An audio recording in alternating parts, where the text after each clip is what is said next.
और जब one district one product की योजना हमने लागू की तो मैंने कहा कि गोरखपुर में औरंगाबाद का टेराकोटा को जोड़ लो, थोड़ा प्रजापति समुदाय के लोगों को इसी बहाने सम्मान मिल जाए। अखिलेश यादव ने कभी इनकी पीड़ा को समझा होता ना तो इतना बचकाना बयान नहीं देते। और इसीलिए कहते हैं, इसी के लिए कहा गया है ना कि गद्दी विरासत में मिलती है, बुद्धि नहीं मिलती है, बुद्धि नहीं मिलती है, उसके लिए प्रयास करना होता है। और कुछ लोगों की आदत होती है, उनके जीवन भर उनका बचपना नहीं जाता है, उस प्रकार की हरकतें वे कर ही देंगे और यही हरकत वे आज भी कर रहे हैं। उन्होंने कहा दीप जलाने की आवश्यकता क्या है, यानी उनको दीपावली से नफरत है। यानी अब तक तो हम सोचते थे कि अयोध्या में राम जन्मभूमि से और हिंदू तीर्थों से ही इनको नफरत होगी।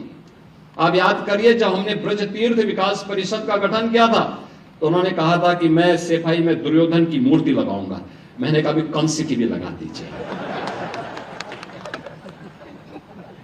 भाई हम तो भगवान कृष्ण की मथुरा को और वृंदावन को सजाएंगे, संवारेंगे, क्योंकि भाई हम लोगों के संस्कार है, ये हमारे संस्कार है। ये आपको कंस और दुर्योधन प्यारे हैं, आप उनकी लगाइए, ठीक बात है।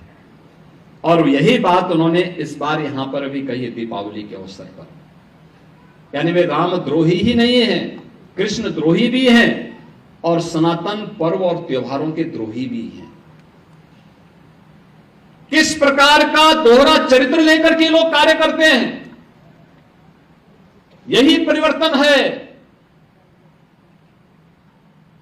कांग्रेस श्री राम को नकारती थी, श्री कृष्ण को नकारती थी,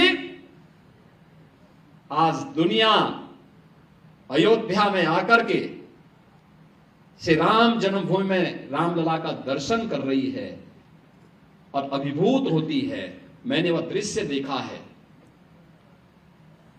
जब अयोध्या धाम में 22 जनवरी 2024 को प्रधानमंत्री मोदी जी के कर कमलों से रामलला विराजमान होने के उपरांत